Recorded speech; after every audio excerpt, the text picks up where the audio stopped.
bien demandé.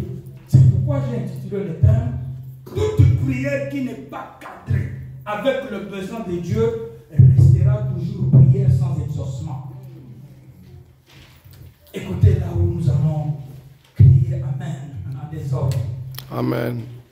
Christ devrait mourir. Nous sommes en train de célébrer cette Pâque parce qu'il y a quelqu'un qui a déversé son sang sur la croix du Calvaire pour que nous ayons accès à la vie éternelle. Mais quand il est venu, il devrait naître. Il a grandi. Il a subi les injustices qu'un enfant peut subir chez son père et sa mère parce qu'il était comme tout autre enfant. Qui croit que Jésus-Christ pouvait aussi se chamailler avec ses amis? Qui croit? Il était enfant. Avant 30 ans, il n'était pas encore Christ, il était un Jésus normal. Il pouvait manger quand la lumière s'éteint, il prend des gros morceaux là. Quand la lumière revient, on dit, mais Jésus, mais... Jacques dit, mais vieux, tu ne vois pas que les morceaux que tu as pris là, c'était tout grand. Non, petit, vous allez rester encore vivre. Vous aurez beaucoup d'états de manger. Moi, je n'ai pas beaucoup d'états ici-bas. Il a grandi. Mais la mission était que ce Seigneur devrait un jour mourir afin de payer nos iniquités. Il a été traduit en justice comme un malfaiteur, comme un meurtrier. La Bible dit, comme il était coutume qu'on puisse libérer un prisonnier, on va comparer le sang juste de Jésus et le sang d'un barbare Barnabas. Mais le peuple aurait choisi Barabbas. Est-ce que c'était une injustice? C'était une erreur? C'était une méchanceté de leur part de pouvoir choisir Barabbas? Non.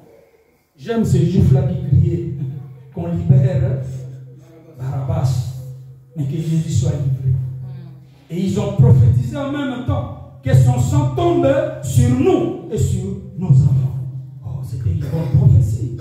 Et ils croyaient qu'ils sont en train de plaisanter, parloter des choses qui devraient peut-être faire mal au Seigneur ou à Dieu. Mais ils prophétisaient, ils disaient le sang de cet homme innocent. Pilate, ça va tomber sur nous et sur nos enfants. Alléluia. Il a été libéré. Barabbas, pour que Christ soit condamné. Quand il sort du prétoire pour aller à Golgotha, la Bible me dit, il a transporté sa proie derrière. Et quand il partait, il y avait le criment de sang qui pouvait tomber parce qu'il avait une couronne d'épines. Je voudrais dire à quelqu'un ce soir, la souffrance que tu es en train de vivre n'est pas une souffrance éternelle. Jésus-Christ pouvait pleurer, il pouvait crier parce qu'il y avait une charge. Mais cette charge devrait se transformer en quelque chose. Amen. Et après lui, il y avait des femmes qui pleuraient, ils se battaient la poitrine. Ils regardaient la souffrance de Jésus et ils se disaient, oh, comment cet homme bon, bien, qui a guéri nos enfants, qui nous a donné autrefois à manger, malgré notre multitude, peut subir les sorts pareils. Écoutez, Christ regarde les femmes qui s'est lamentées. Il dit, ne pleurez pas sur moi, mais pleurez sur vous et sur vos enfants. Or, si l'on fait ces choses au bois sec, qu'arriverait-il au bois vert? Ah, l'histoire du bois me fait comprendre encore beaucoup de choses, bien-aimés. Nous sommes des bois secs. Christ est le bois vert. Ah, là, je vais maintenant comprendre rapidement pourquoi Daniel, dans la fosse au lion, n'a pas été mangé. Parce qu'il était un bois. Les lions ne mangent pas les bois. C'est pourquoi quand les lions regardaient, ils voyaient un bois sec. Amen. Je comprends que les lions ne pouvaient pas manger Daniel parce que Daniel était un fleuve d'eau. C'est-à-dire, les lions peuvent boire une quantité d'eau, mais les lions ne peuvent pas avaler tout un fleuve. Or, la Bible dit, à ceux qui croient, le fleuve d'eau couleront dans leur sein. Amen.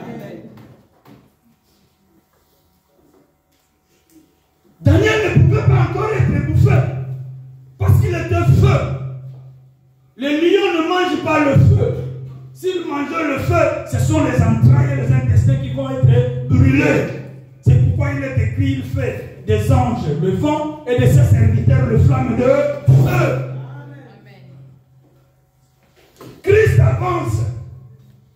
La promesse du salut ne s'arrête pas par la mort de Christ.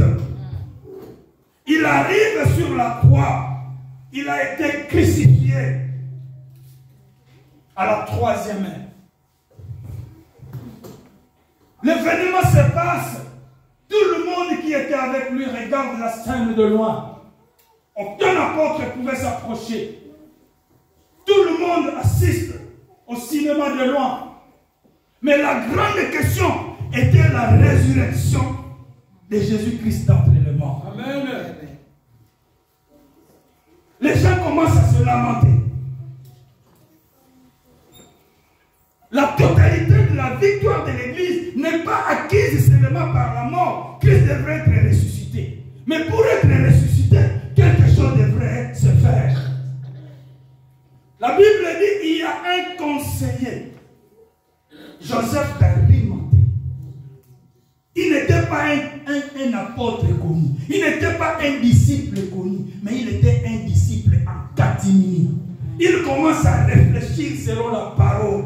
Il dit, ce Seigneur-là qui est sur la croix, il y a une prophétie qui a été dite pour lui. Matthieu 12 nous dit, comme Jonas a passé 3 jours dans le ventre du poisson, le Fils de l'homme fera 3 jours au sein de la terre. Il commence à raisonner. La résurrection de Christ ne devrait pas intervenir aussi longtemps qu'il était sur la croix. Il devrait descendre quelque part. Amen. Amen. Mais celui qui raisonne, ce n'est pas Pierre qu'on avait donné la clé. Ce n'est pas ceux-là qu'on a soufflé pour qu'ils reçoivent le Saint-Esprit. Mais c'est quelqu'un qui était conseiller dans la maison de Rome. Il comprend, il y a quelque chose qui doit se faire. Bien-aimé, écoutez. À des questions prophétiques, il faut donner des réponses prophétiques. Vous savez, un jour, Jean-Baptiste envoie ses disciples alors qu'il est en prison pour s'enquérir si celui-là, c'est le Seigneur. Quand ils arrivent, ils voient Jésus. On nous a envoyés par notre maître Jean-Baptiste emprisonné pour nous dire si c'est toi réellement le Messie qu'on devrait attendre. Si c'était moi, j'allais dire, mes petits, vous êtes malades. Allez lui dire, vous l'avez les cheveux. C'est moi le fils de Marie. C'est moi le fils de Charpentier autrefois. Mais écoutez, comme la question était prophétique, le Seigneur ramène les disciples et dit, allez dire à Jean-Baptiste, il ne s'identifie pas par lui-même, mais il s'identifie par l'accomplissement de la prophétie. Il dit, allez lui dire, les aveugles voient. Les boiteux marchent et la bonne nouvelle est annoncée aux pauvres. Yes. Joseph d'Arimathée, il vient maintenant. Écoutez là où j'ai puisé le message. Lorsque votre demande est cadrée avec le besoin de Dieu, le ciel s'ouvrira avec rapidité. Amen. Un condamné à mort, Jésus. Tout Israël savait qu'il est condamné. Les Romains qui ont pris Israël en otage étaient aussi au courant que cet homme de Jésus était un malfaiteur. Or, dans la loi, un condamné à mort, il n'y a pas de deuil pour lui. C'est l'État qui s'en charge. Et si souvent comme chez nous, on ne connaît même pas son cimetière. On ignore où est-ce que Bouddha a été enterré. Lorsque Wallace a été enterré, parce que c'est un malfaiteur. Nous ne savons pas sur quel cimetière. Dans quel cimetière plutôt Bolosi a enterré ses bandits. Mais il y a un malfaiteur hors du commun. Il y a un malfaiteur. Alléluia. Amen. Il y a quelqu'un qui me comprend. Est-ce que vous entrez avec moi pour comprendre? Il arrive devant Pilate. Il dit, gouverneur, je sais une chose, que dans cette loi du pays, un condamné à mort, c'est l'affaire du gouvernement. Mais moi j'ai aussi une prophétie. La Bible dit que celui-là, le Seigneur là, il doit ressusciter. Mais pour qu'il ressuscite, Il doit avoir une tombe parmi les riches et un sépulcre parmi les pauvres. Alléluia. Pilate regarde. Les conseillers s'approchent. Il dit à Pilate, mais monsieur le gouverneur, ce que cet homme demande, c'est difficile. Je reviens encore avec moi. C'est que Élie a dit à Élisée, ce que tu me demandes là, c'est très difficile. Mais il te serait donné la chose lorsque tu me verrais dans un tourbillon. Bien aimé, imaginez, nous sommes au-delà du Jourdain. Le vent doit souffler dans un tourbillon. Mais il dit, si tu me regardais, lorsque je vais monter dans la tourbillon, c'est alors que tu recevras ce que tu m'as demandé. Bien aimé, écoutez, les choses de Dieu ne viendront pas d'une manière simple et facile dans ta vie. Il faut lutter. Amen. Amen. Vous savez ce qui m'est arrivé le samedi? J'arrive pour prier avec le pasteur, d'appeler le reste de nos frères. La porte est bâclée. D'abord, je n'ai pas la précision. À tout moment, quand j'arrive là-bas à la porte, je me pose la question si le 3e ou le 4e étage. J'ai tenté d'appeler le docteur. À ces heures-là, il y avait déjà peut-être une prière. J'étais là dehors. Dans les escaliers, les gens m'ont regardé, je priais. Les gens de l'anglais étaient à côté quand on me regardait, me voyaient en train de prier. Le pasteur venait me voir en train de prier. Ils ont manqué même le courage de venir me demander, messieurs, pourquoi vous êtes dehors alors que les autres sont à l'intérieur? C'était un sacrifice. Amen, amen. S'il y a quelqu'un qui comprend. Amen. Les choses ne viendront pas avec facilité, comme vous le croyez. Il dit, la demande elle est difficile, mais lorsque vous me verrez monter. Or, au bord de la rivière, quand il y a tourbillon, le feu il monte. Il y a la poussière qui monte. Mais on l'oblige de regarder au milieu de cette tempête boueuse là. Quand tu regardes, c'est alors que tu ferais quelque chose que tu prendras. Moi, j'aime pas cet évangile facile. Venez, vous aurez le mariage. Venez, vous allez voyager. Bon, quand à Kinshasa, on présentait le voyage en Europe, mais on est déjà en Europe, vous allez voyager en Congo. Parce que tout le monde là-bas donne des visas dans les églises pour que les gens viennent. Alors que nous sommes déjà ici, nous allons partir en Congo. Venez maintenant ici nous donner des visas. Les visas pour aller où? Parce que ici, le visa, est-ce que si vous avez les documents pour aller aux États-Unis, il y a besoin de prière? Non. Right. Ça, c'est un évangile que moi j'appelle l'évangile bon marché.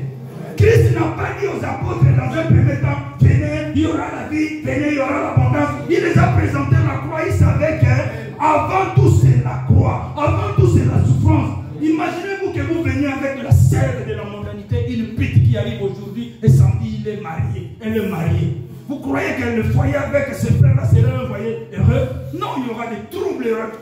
Jézabel. Non, ici, c'est comme le bois des coffres qui devrait servir pour la construction du large. On devrait d'abord extirper la sève. Avec la sève, le bateau devrait se chavirer facilement parce que le bois pesait. Vous n'êtes pas encore séché, attendez que le soleil de la justice puisse se frapper sur vous. Quand vous deviendrez la tsunami, c'est-à-dire l'éclat du soleil vous a rendu noir, mais votre intérieur est joli, c'est alors que vous aurez le mariage. C'est quelqu'un qui m'a compris. Amen. La tsunami dit ne regardez pas, ne prenez pas égard à mon teint. C'est le soleil qui m'a fait quoi? Qui m'a brûlé. Aussi longtemps que tu n'es pas encore brûlé par le soleil, n'attends pas un mariage. Ça sera un cadeau empoisonné.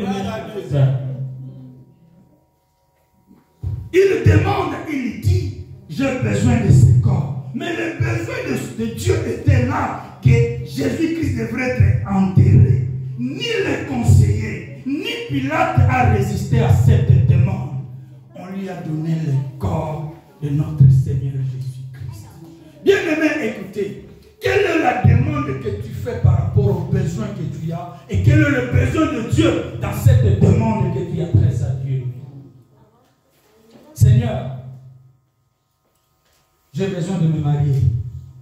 Ça, c'est l'homme. Mais dans mon mariage, je vais louer une salle que personne n'a louée. C'est-à-dire ton mariage à toi, la salle de fête, c'est une salle qui n'a pas été encore en France. Je ne sais pas, tu vas le célébrer dans les airs. Il y a déjà une demande pleine de l'orgueil, mais toi tu ne comprends pas. En toi, il y a non. La Bible dit, nous les enfants de Dieu, on nous a prêché l'excellence. Écoutez, il ne faut pas ignorer l'excellence et l'envie.